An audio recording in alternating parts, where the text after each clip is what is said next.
여러분은 신용등급 관리를 하고 계신가요? 보통 사람들은 신용등급이 일상적인 생활에는 아무런 영향을 주지 않기 때문에 신용등급 관리를 따로 하지 않는 경우가 대부분일 겁니다. 오늘은 이 신용등급에 대한 이야기를 해볼까 합니다.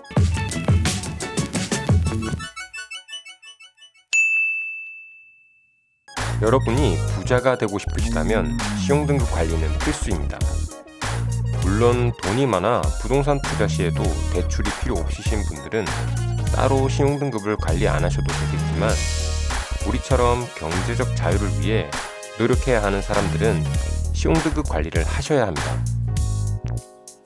평소에는 신용등급이 낮아도 상관이 없지만 부동산 매입이나 투자 시에 대출을 하려고 하면 신용등급이 중요하기 때문인데요. 신용등급에 따라 대출 가능 여부, 금리, 대출 가능 금액이 조금씩 차이가 날 수 있습니다. 점점 대출에 대한 규제가 날로 심해지고 있어 신용등급 관리는 더욱 중요해졌습니다. 대출에 대한 규제로 요즘에는 대출을 할 때 소득 규모, 부동산 담보대출 보유 여부, 가구당 보유주택의 수 등 많은 부분을 검토한 후에 금융기관에서 최종적으로 대출을 해줍니다. 대출 규제에 따른 대응 방법은 따로 설명을 드리기로 하고, 오늘은 그 중에 제일 먼저 신용등급 관리에 대해 알아보겠습니다.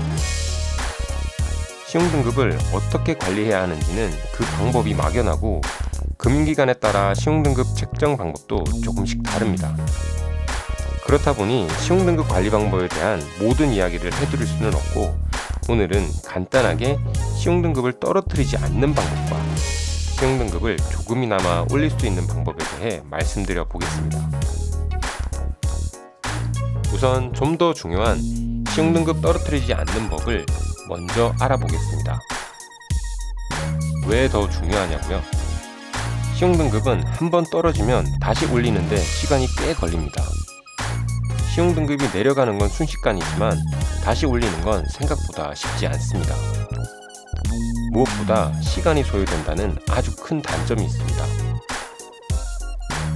신용등급 떨어뜨리지 않는 법이라고 설명을 드리면 보통 내 신용등급이 떨어질 일이 뭐가 있어 라고 생각들을 많이 하십니다. 하지만 우리가 별거 아니라고 생각했던 일 때문에 우리의 신용등급이 우리가 모르는 사이 떨어지는 일이 생깁니다.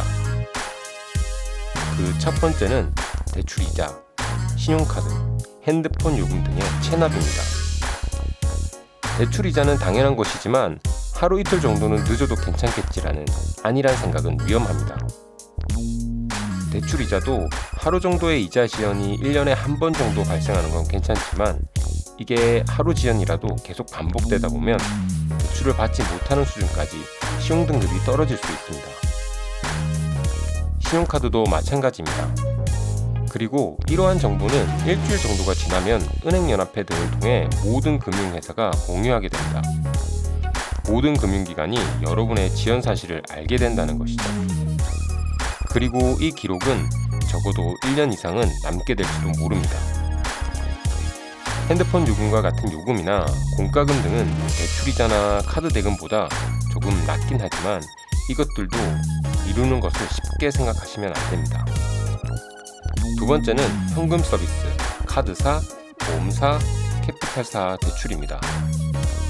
현금 서비스나 카드회사, 보험회사 등에서 받는 신용대출은 서류나 심사 자체가 일반 금융회사에 비해 간편하고 짧은 시간에 돈을 받을 수 있어서 많은 분들이 이용을 하시는데요. 이는 신용등급 산출 시스템에서 1, 2금융권 외에 금융권에서 돈을 융통한 것으로 보기 때문에 신용등급 하락의 원인이 됩니다. 제가 예전에 갑자기 현금이 필요한데 ATM 기기에서 현금 출금 제한 시간에 걸려 현금 서비스를 10만원 받고 다음날 바로 갚은 적이 있는데요. 10만원 때문에 신용등급이 하루 만에 2등급이나 떨어진 경험이 있습니다. 아마도 신용등급을 평가하는 시스템에서는 여러분이 1, 2금융권에서 대출을 받을 수 없기에 이러한 서비스를 이용했다고 판단하기 때문으로 보입니다. 어쨌든 급하다고 1, 2금융권을 제외한 금융회사나 서비스를 사용하시는 건 절대 하시면 안 됩니다. 특히나 자동차를 구입하실 때 캐피탈 회사에서 신용대출을 추가해서 구입하시거나 중고차 구입 시 캐피탈을 이용하시는 것도 자제하셔야 할 부분입니다.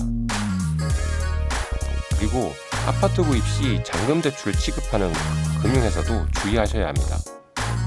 아파트 잔금 대출 외에는 아무런 대출이 없는데 그 잔금 대출을 취급하는 회사가 캐피탈사여서 신용등급이 떨어진 경우도 실제로 본 적이 있습니다. 세 번째는 여러 금융회사의 이용입니다. 당연히 예금을 여러 금융회사를 통해서 하는 게 문제가 되지는 않습니다. 하지만 대출의 경우 여러 금융회사를 이용하는 것은 좋지 않습니다.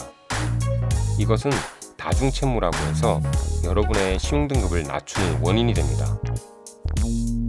여러 군데에서 돈을 융통하는 것은 채무자의 신용에 문제가 있다고 시스템에서 판단하는 것 같습니다. 너무 우울한 얘기만 했나요? 이번에는 신용등급을 올리는 방법에 대한 이야기를 해보겠습니다. 일단은 예금은 많으면 많을수록 좋습니다. 금융자산이 있다는 건 당연히 좋은 요인으로 작용합니다. 목돈이 없으신 분들이라면 가급적 적은 돈이라도 현금으로 가지고 있지 말고 입출식 통장에 넣어두는 것이 좋습니다. 신용등급 산출기간은 여러분의 지갑에 얼마가 있는지까지는 계산하지 못합니다. 다른 이야기지만 혹시나 금리가 높은 곳을 찾아다니느라 여러 군데에 예금이 흩어져 있다면 한 군데로 모으시고 주거래은행을 정하시는 걸 추천드립니다. 예금을 하든 대출을 하든 유리하게 작용을 할 겁니다. 두 번째는 신용카드 이용입니다. 신용카드는 잘 쓰면 약이 되고 잘못 쓰면 독이 됩니다. 앞에서 말씀드렸듯이 연체되거나 하면 신용등급 하락의 원인이 되지만 연체 없이 꾸준히 잘 사용한다면 신용등급에 좋은 영향을 미칩니다. 신용카드나 체크카드를 전혀 사용하지 않는 것보다는 조금씩이라도 사용하는 것이 신용등급에 도움이 됩니다. 너무 신용거래가 없는 것도 좋지 않다는 겁니다. 가끔 신용카드가 빚이라고 사용을 하지 않는 분들이 있던데 신용카드가 조금 그러시다면 체크카드라도 조금씩은 사용을 해 나가셔야 합니다. 신용등급은 대출을 하실 때 대출을 하게 되는 금융기관에서 매겨지는 등급이 중요합니다. 각 금융기관마다 그 금융기관을 이용하는 정도도 점수로 매겨 대출을 위한 신용등급을 산출하게 됩니다. 그러니 가급적 앞서 말씀드린 주거래은행을 대출을 하실 금융기관으로 하시는 게 좋습니다. 낮은 금리를 중요하게 생각하신다면 1금융권 중에서, 상대적으로 많은 금액의 대출을 원하신다면 제2금융권 중에서 원하시는 곳을 선택하는 것도 한 가지 팁입니다. 이렇게 오늘은 신용등급에 대한 이야기를 해보았는데요. 신용등급을 잘 관리하셔서 부자가 되실 준비를 꼭 해두시기 바랍니다. 다음 영상에서 뵙겠습니다. 여러분, 부자 되십시오.